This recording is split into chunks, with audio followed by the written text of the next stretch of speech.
안녕하세요. 한영숙 목사입니다. 오늘 본문인 마태복음 20장 16절 말씀을 읽겠습니다. 이와 같이 나중된 자로서 먼저 되고 먼저 된 자로서 나중되리라. 어떤 농장 주인이 날품을 파는 사람들이 모여있는 시장으로 갔습니다. 새벽 6시에 일꾼을 만나서 하루에 한 데나리온을 주기로 하고 데려옵니다. 아침 9시와 낮 12시, 오후 3시에도 일꾼을 데려왔습니다. 주인은 마지막으로 오후 5시가 되어서 또 장터에 나가 일꾼을 데려왔습니다. 오후 6시가 되어 농장의 문을 닫고 주인은 일꾼들에게 품삯을 계산해 주기 시작했습니다. 어떤 사람은 12시간의 노동을 했고 어떤 사람은 1시간밖에 일하지 않았습니다. 주인은 나중에 온 사람들부터 한 데나리온씩 주기 시작해서 마지막으로 새벽 6시에 온 사람들에게도 한 데나리온의 품삯을 주었습니다.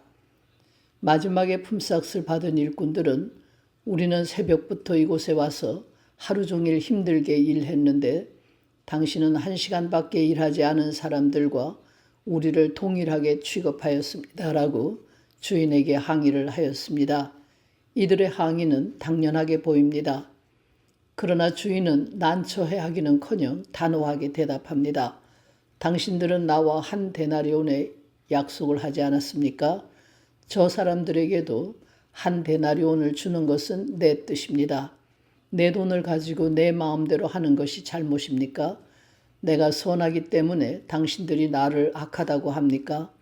당신의 것이나 가지고 돌아가시오 한 후에 이와 같이 나중된 자로서 먼저 되고 먼저 된 자로서 나중되리라는 말로 이 비유는 끝이 납니다.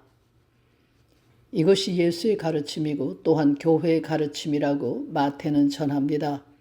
부당하게 보이는 일을 당연하고 옳은 일이라 합니다.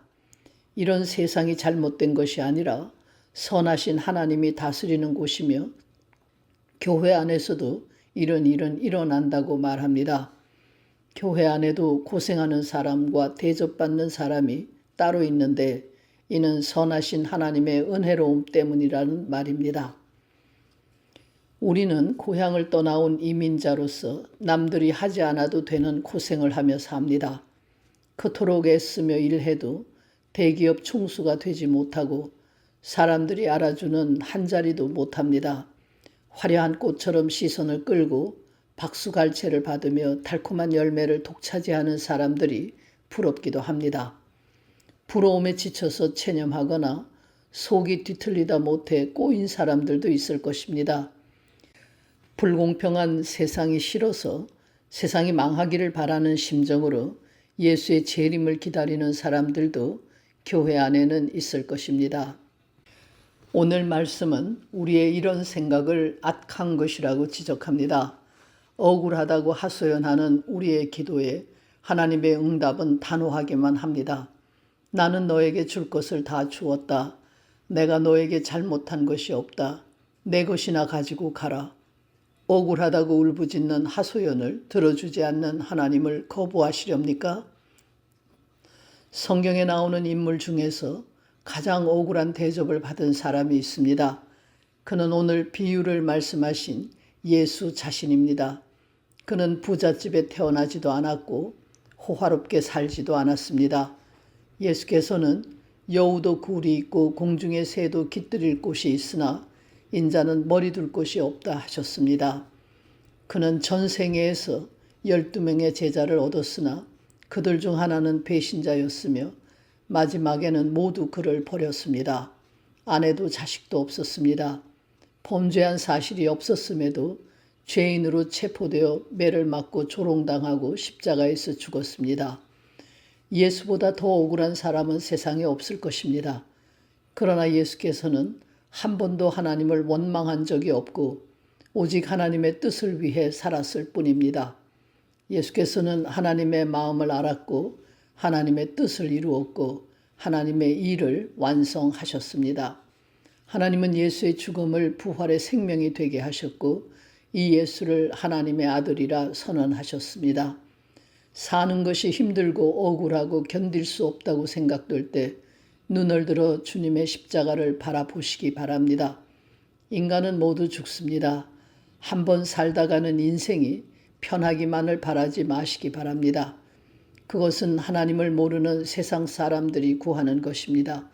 세상 사람들은 고생하는 사람을 멸시하고 남들 위에 군림하는 것을 성공과 자랑으로 여깁니다. 그러나 우리는 새벽부터 농장에 와서 온종일 더위를 견디고 일함으로 주인에게 더 많이 봉사하는 것을 기뻐해야 합니다. 더 오랫동안 고생하며 섬기기 때문에 주인의 마음을 더 깊이 알고 주인과 함께 더 오랜 시간을 보내는 것에 감사해야 합니다.